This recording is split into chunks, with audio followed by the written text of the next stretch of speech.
Doctor শিবির আহমেদ, কয়েকটা বিষয় তো চলে এসছে। এক, মির্জা ফখরুল ইসলাম আলমগীরকে যেহেতু তিনি রাষ্ট্রপতি হতে যাচ্ছেন, 20 তারিখে ভোটাভুটির আনুষ্ঠানিকতা রয়েছে, সেই মূল্যায়নটি জানতে চাই। দ্বিতীয় একটা কথা জানতে চাই যে নিশ্চিত পরাজয় জেনেও 11 দল আসলে কর্নেল অলি আহমেদকে রাষ্ট্রপতি পদে তাদের মনোনয়ন দিয়েছেন, তারাও জমা দিলেন আজকে। সেটির কি কারণ হতে পারে? শুধুমাত্র কি অংশগ্রহণমূলক নির্বাচন করার জন্য? এর বাইরে আসলে জামায়াতের সম্পর্কে বেশ কিছু কথা রাশিদ খান বলেছেন, সে বিষয়ে যদি আপনি আপনার কোনো মন্তব্য রাখতে চান। প্রথমে রাষ্ট্রপতির আলাপটাতেই আসি। খুবই ইম্পর্টেন্ট বিষয়। এখনকার সময় মির্জা ফখরুল ইসলাম আলমগীরকে বিএনপি সরকার দল মনোনয়ন দিয়েছে এবং বিরোধী দল থেকে কর্নেল অলি আহমেদকে মনোনয়ন দিয়েছেন। তো বিএনপির পক্ষ থেকে মির্জা ফখরুল ইসলাম আলমগীরকে মনোনয়ন দিয়েছেন, তিনি দল থেকে পদত্যাগ করেছেন। মন্ত্রণালয় বা এমপির এই পদগুলো যাবে, এখন নতুন লোকেরা আসবে। বিএনপির এখানে নানান সমীকরণ আছে। উনি রাষ্ট্রপতি হিসেবে শপথ নিলে এই পজিশনগুলো ফিল আপ করার ক্ষেত্রে বিরোধী দল হিসাবে জামায়াত এবং 11 দলীয় জোট তারা প্রার্থী দিয়েছেন কর্নেল অলি আহমেদকে। আমি মনে করি এটা বাংলাদেশের রাজনীতিতে শুভ সূচনার মতো এবং এটাকে খুবই অ্যাপ্রিসিয়েট করা দরকার।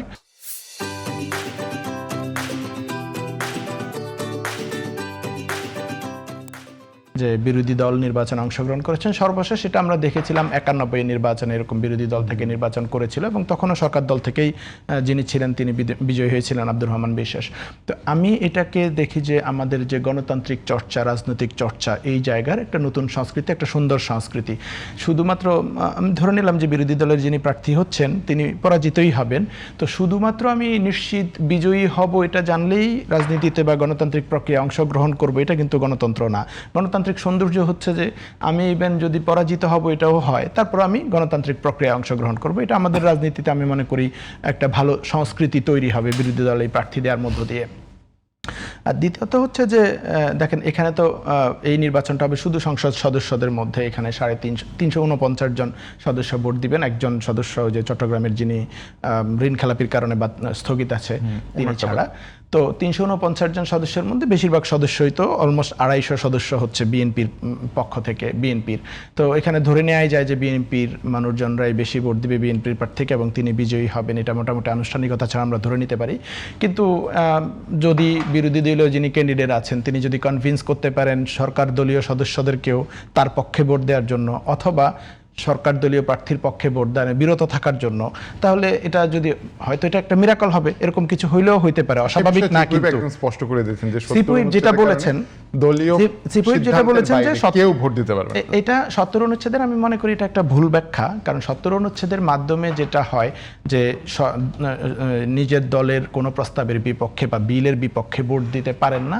এটা 70 অনুচ্ছেদটা মূলত করা হয়েছে কেন, যে যেন একটা দল সরকার গঠন করবার পরে হর্স ট্রেডিং এর মাধ্যমে বিরোধী দল সরকার দলের এমপিদেরকে কিনে নিয়ে গেল, তার সরকারের সংখ্যাগরিষ্ঠতা চলে গেল, পতন হয়ে যায়, এরকম কোনো সিচুয়েশন যেন রাজনীতিতে তৈরি না হয়। তাহলে একটা ব্রেকডাউন হবে ইয়ের মধ্যে, এটার জন্য। কিন্তু রাষ্ট্রপতি নির্বাচনটা হচ্ছে তার একটা ভোটাধিকার। আমি মনে করি না 70 অনুচ্ছেদের যে পারভিউ এর মধ্যে এটা পড়ে, যদিও উনি বলেছেন।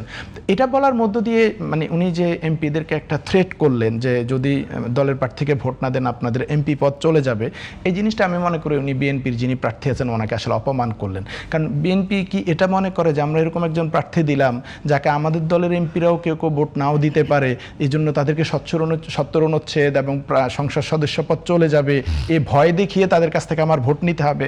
এটা তো আমি মনে করি নিজেদেরকে নিজেরা অপমান করা। বরং বিএনপির প্রার্থী জিতবে, এটাই তো তাদের প্রত্যাশা থাকা উচিত যে আমাদের সংসদ সদস্য বেশি, আমরা জিতবো।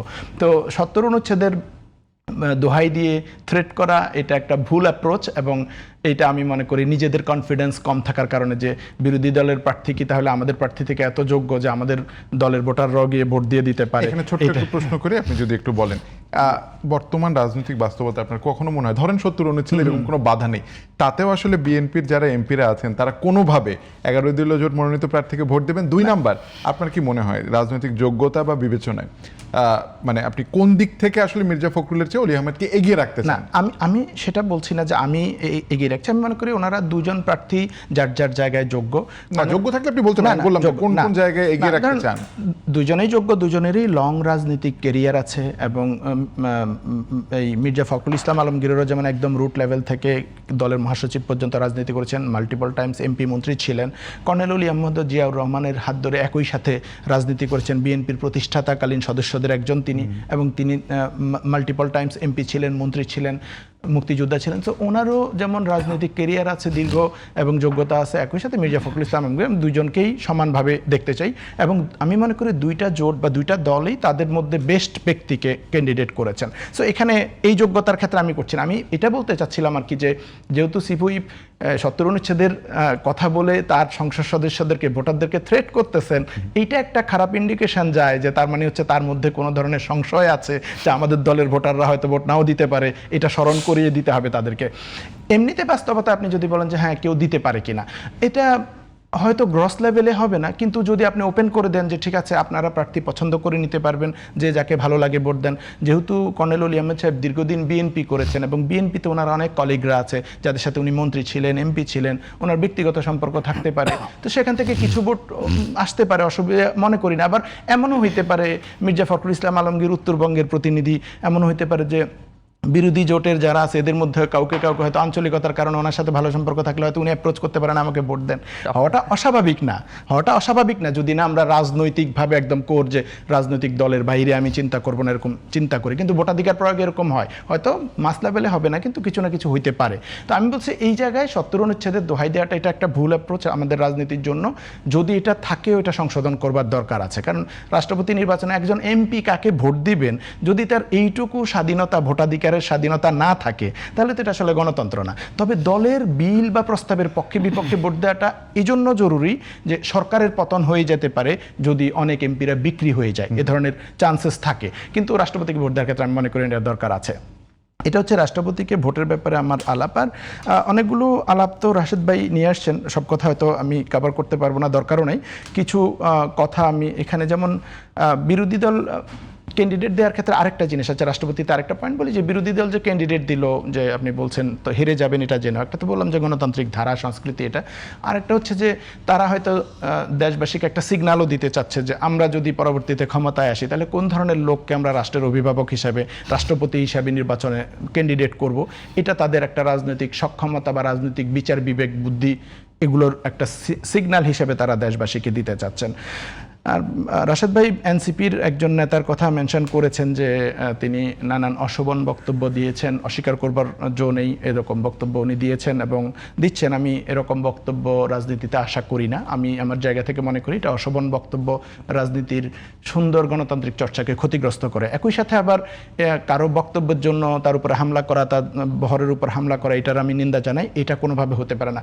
রাজনৈতিক বক্তব্য যদি কারো তীব্র খারাপও হয়, তারপরেও কারো গায়ের উপরে আঘাত করা, এটা হচ্ছে সবচেয়ে বড় অপরাধ। এটা কোনোভাবেই করতে পারে না, এটা করা উচিত না। কিন্তু রাজনৈতিক নেতাদের এই জায়গায় রেসপন্সিবল হওয়া উচিত যে আমার কমিউনিকেশন কেমন হওয়া উচিত। এখন কথা হচ্ছে ওনাকে বা ব্যক্তিকে, কোনো ব্যক্তিকে আসলে কি কোনো দল অ্যাসাইন করে দিয়েছে যে আমার পক্ষ হয়ে তুমি অন্য প্রতিপক্ষকে ঘায়েল করো? আমার মনে হয় এটা যদি আমরা বলি তাহলে তার ব্যক্তির যে মানে রাজনৈতিক এজেন্সি, এটাকে আমরা খাটো করি কেউ যদি বলে। কারণ এটা অবশ্য রাশেদ ভাই বলেছেন যে এনসিপি জামাতের সাথে জোট হওয়ার আগে এনসিপির যেই নেতাদের কথা উনি বললেন তারা জামাতকে অনেক গালমন্দ করেছে বা বকাবকি করেছে, খারাপ কথা বলেছে জামাতের ব্যাপারে, এখন বিএনপির ব্যাপারও বলতেছে। তার মানে হচ্ছে যে সে তো তার রাজনীতির স্টাইলে এটা তাকে অ্যাসাইন করে দেওয়া লাগে না। মানে আগেও তাকে বিএনপি অ্যাসাইন করে দেওয়া লাগে না, এখনো তাকে জামাত অ্যাসাইন করে দেওয়া লাগে না। রাশেদ ভাইয়ের বক্তব্যের মধ্যে এটা কিন্তু পরিষ্কার যে না এটা হয়তো কারণ এই যে ধরেন রাশেদ খানের যে আগের সভাপতি নুরুল হক নূর, তারা তো 5 আগস্ট পরবর্তী বিএনপির বিপক্ষে অনেক কথা বলেছেন। এখন তিনি তো বিএনপি সরকারের মন্ত্রী, এটা কোনো সমস্যা আমার মনে হয় না।